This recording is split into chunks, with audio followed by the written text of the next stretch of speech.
Hello everybody, Tim Norris here, aka Grey Elephant. I'm Carmen Norris, aka Film Elephant. Coming to you from Grey Elephant Gaming. Today we're going to be taking a look at Legacy Gears of Time, the expansion, Legacy Forbidden Machines. This is brought to us again by Floodgate Games, plays 2 to 4 players in roughly 45 minutes. Why don't we take a look at some of the components, and then we'll come back here and we're going to give our thoughts on what we think of this cool little expansion.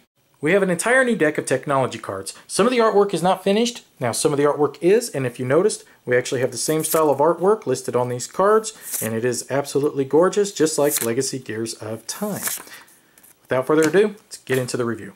What I like about this expansion is that they actually stayed with the same style of artwork. I always felt like it was so charming, though it was so personal, the way that they had it. Bit of comedy, but at the same time you understood that the machine was what it was and what the function of it is. But yet the humor of it was what really I enjoyed about it. So the fact that they're using the same style of artwork I think is terrific for it, because it really just harmonizes it, you know, with this expansion with the base game itself.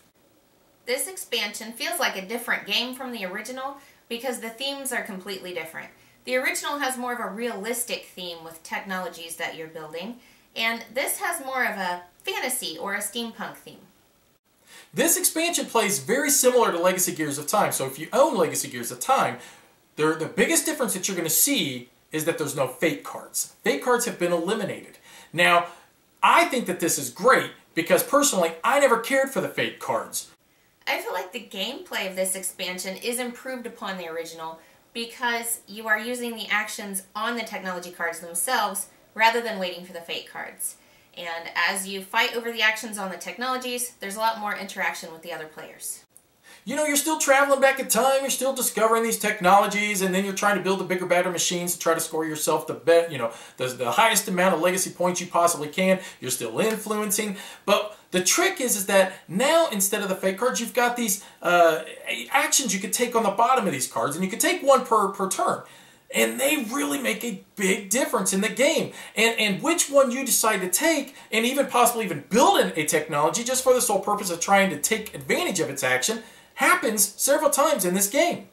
Whoever has the most influence on a technology card gets to use the ability. So sometimes you can end up fighting over one of the technology cards, which can be a lot of fun during the gameplay. A few of my favorite actually is the Helix. I think the Helix is just, it's such a devious little card, because you can, now one thing you always got to remember is you can have two of the same technologies as long as they don't exist in the same timeline. So you can build a Helix in the first timeline, you can build it all the way down at the other end, it doesn't matter. And the fact that you can use this little bugger at any point in time, oh man, it totally just messes people's strategies up. I love the Helix. It is probably my favorite card that has come out of this new expansion. Some of the abilities on the card are so good that you build it just to be able to use the ability. So that really changes things. There is a lot more strategy in this game, I feel, than in the original, because in the original game you have fate cards which just throw in some randomness, whereas in this game you are really working for what you get.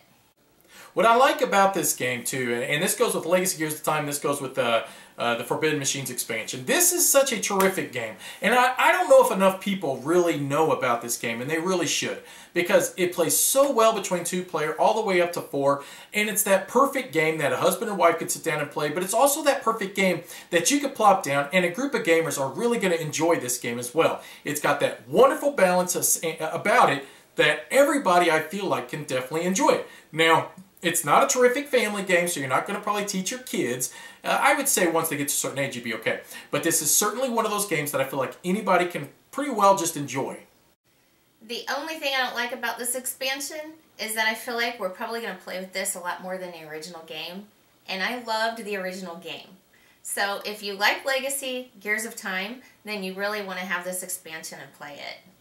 Overall, I would say if you own Legacy Gears of Time, this is a must. Okay, it is such a must. It's one of those expansions that I feel like it almost made the older deck that you're going to be playing with feel antiquated. You're not going to want to play with it as much, because this is such a wonderful addition to the Legacy Gears of Time. I don't know if I ever want to go back to the older deck now and ever play with those cards. This is Carmen, Film Elephant, signing off. Thanks for watching. Bye-bye. Thank you for watching. I hope you enjoyed this video. The purpose of this video was to give our opinion quickly and to the point. Now, if you want to learn more about this game, by all means, go check out the Gray Elephant How to Play video, where I'll take you all the way from setup to in-game victory conditions. Thank you for watching. Bye-bye.